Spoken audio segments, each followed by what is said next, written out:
শীতের মিষ্টি হাওয়া যখন চারপাশে ছড়িয়ে পড়ে তখন প্রকৃতি আমাদের দেয় নতুন সম্ভাবনার বার্তা।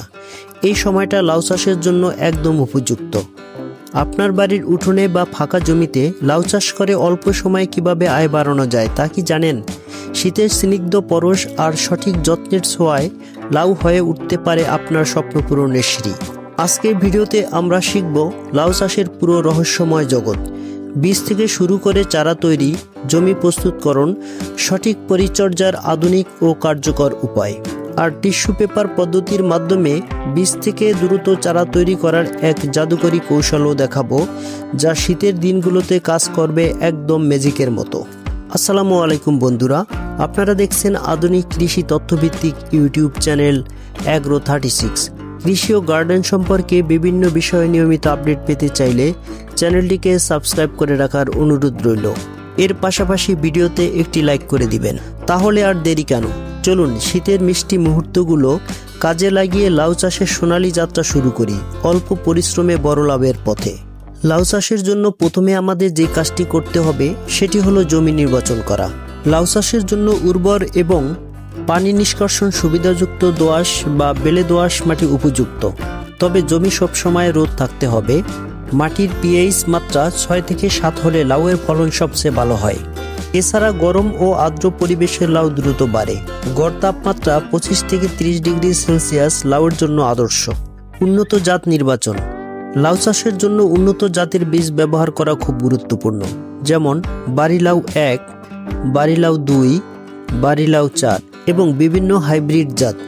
উন্নত জাত বেছে নিলে ফলন বেশি এবং রোগ প্রতিরোধ ক্ষমতা ভালো হয়। টিস্যু পেপার ব্যবহার করে বীজ থেকে চারা তৈরি। টিস্যু পেপার পদ্ধতি খুব সহজ এবং কার্যকর। প্রথমে উন্নত মানের লাউয়ের বীজ সংগ্রহ করুন। একটি পাত্রে কুসুম গরম পানি নিন এবং বীজগুলো 12 ঘন্টা পানিতে ভিজিয়ে রাখুন। এরপর একটি সমান পাত্রে টিস্যু পেপার বিছিয়ে দিন। টিস্যু পেপারের উপর ভেজানো বীজগুলো ছড়িয়ে দিন এবং তার উপর আরেকটি ভেজা টিস্যু পেপার বিছিয়ে দিন। পাত্রটি ঢেকে রেখে দিন একটি উষ্ণ স্থানে। প্রতিদিন পেপারটি হালকা ভেজা রাখুন। 2 থেকে 3 দিনের মধ্যে বীজ থেকে অঙ্কুর বের হবে। অঙ্কুরোদ্গমন হওয়ার পর বীজগুলো সাবধানে 1 টাইম কাপে প্রতিস্থাপন করুন। 15 থেকে 20 দিনের মধ্যে এই চারাগুলো জমিতে রোপণের জন্য প্রস্তুত হবে। জমি প্রস্তুতকরণ। লাউ গাছের শেকড় প্রায় 2 মিটার পর্যন্ত বিস্তৃত হয়, তাই যাতে সহজে শেকড় অনেক দূর যেতে পারে তার জন্য গভীরভাবে 3 থেকে 4টা সাজ দিয়ে মাটি ঝুরঝুরে করে নিতে হবে। গোবর বা জৈব সার বেশি পরিমাণে ব্যবহারে ভালো ফল পাওয়া যায়। এগুলো চাষের আগে বা মাদাতেও দেওয়া যায়। চাষের পর 2.5 অথবা 3 মিটার প্রশস্ত বেড তৈরি করতে হবে। 2.5 মিটার পরপর মাদা তৈরি করতে হবে। মাদা তৈরি ও সার প্রয়োগ। 2 ফিট ব্যাস আর 1.5 ফিট গভীর করে গর্ত করে মাদা তৈরি করতে হবে। প্রতি মাদায় 200 gram TSP, 100 gram gypsum, 50 gram MOP, 100 gram urea, zinc, boron, magnesium, carbofuran 15 থেকে 20 গ্রাম হারে দেওয়া যায় এবং 5 থেকে 10 কেজি ভার্মিকম্পোস্ট বা গোবর সার ব্যবহার করতে পারেন। চারা রোপণ। মাদা প্রতি 3 থেকে 4টি চারা রোপণ করতে হবে। জমি শুকনো থাকলে চারা রোপণ করে পানি দিতে হবে। প্রখর রৌদ্র থাকলে রোপণকৃত চারা কিছু দিয়ে রোদ থেকে আড়াল করে রাখতে হবে। সার প্রয়োগ। গাছের বয়স 25 থেকে 30 দিন হলে প্রতি গাছের গোড়ায় 50 গ্রাম ইউরিয়া, 50 গ্রাম টিএসপি এবং 30 গ্রাম এমওপি সার প্রয়োগ করুন। প্রতি 15 দিন পরপর অল্প পরিমাণে সার দিন।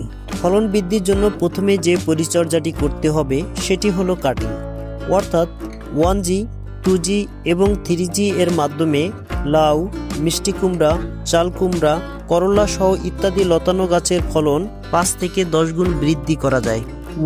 লাউ, মিষ্টি কুমড়া ইত্যাদি লতানো গাছের অদ্ভুত বৈশিষ্ট্য হলো এর প্রধান কাণ্ডে কখনো স্ত্রী ফুল হয় না, সব সময় পুরুষ ফুল হয়। তাই দেখা যায় যে গাছে শুধু প্রধান কাণ্ড থাকলে সেই গাছে ফল হয় না। এর জন্য আমাদের করতে হবে, যখন গাছে প্রধান কাণ্ডে 11টি পাতা হয়ে যাবে তখন গাছের মাথা কেটে দিন। এতে গাছ আর লম্বা না হয়ে শাখা প্রশাখা বের করার জন্য ব্যস্ত হয়ে পড়বে।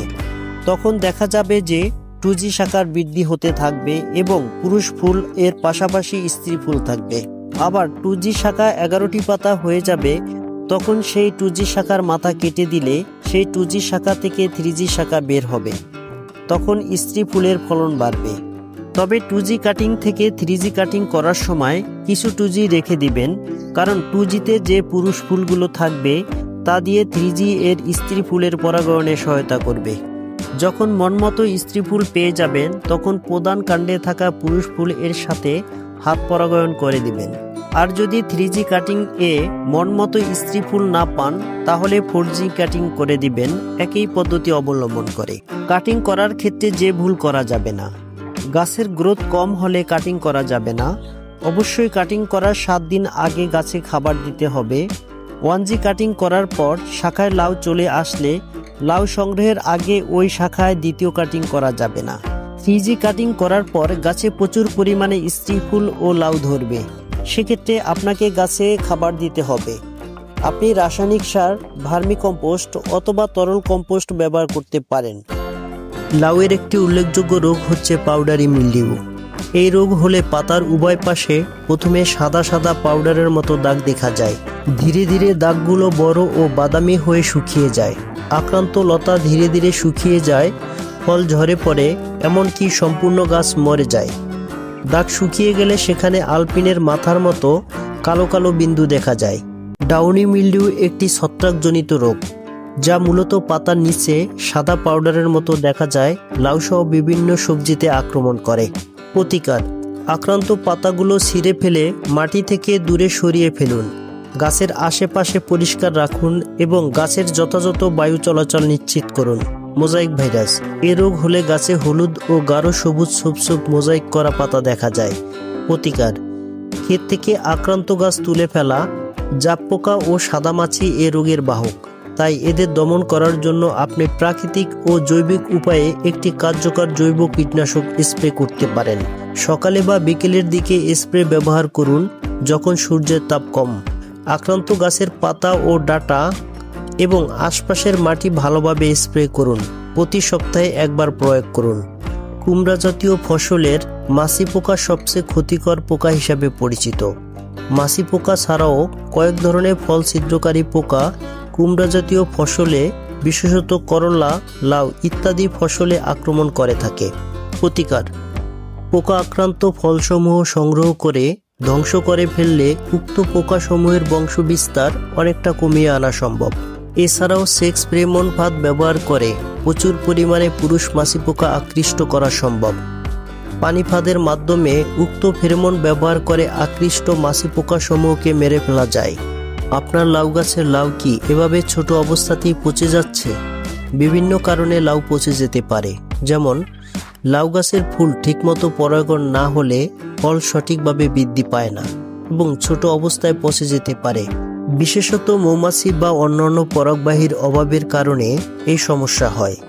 গাছের গোড়ায় অতিরিক্ত পানি জমে থাকলে মাটির বাতাস চলাচল বন্ধ হয়ে যায়, ফলে শিকড় পচে গাছের স্বাস্থ্যের ক্ষতি হয় এবং ফল পচে যেতে পারে।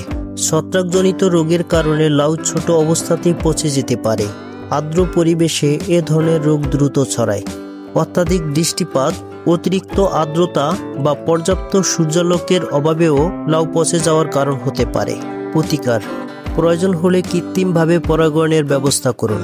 হাত দিয়ে পুরুষ ফুল থেকে পরাগ নিয়ে স্ত্রী ফুলে লাগান।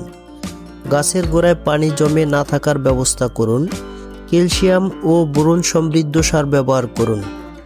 ছত্রাকনাশক স্প্রে করুন এবং আক্রান্ত ফল অপসারণ করুন। গাছের চারপাশে বায়ু চলাচলের ব্যবস্থা করুন এবং অতিরিক্ত আর্দ্রতা এড়িয়ে চলুন। লাউ চাষ একটি সঠিক পরিকল্পনার মাধ্যমে অত্যন্ত লাভজনক হতে পারে। আশা করি আজকের ভিডিওটি আপনাদের উপকারে এসেছে। ভিডিওটি ভালো লাগলে লাইক দিন, শেয়ার করুন এবং নতুন নতুন কৃষি বিষয়ক ভিডিও পেতে আমাদের চ্যানেল সাবস্ক্রাইব করুন। ধন্যবাদ।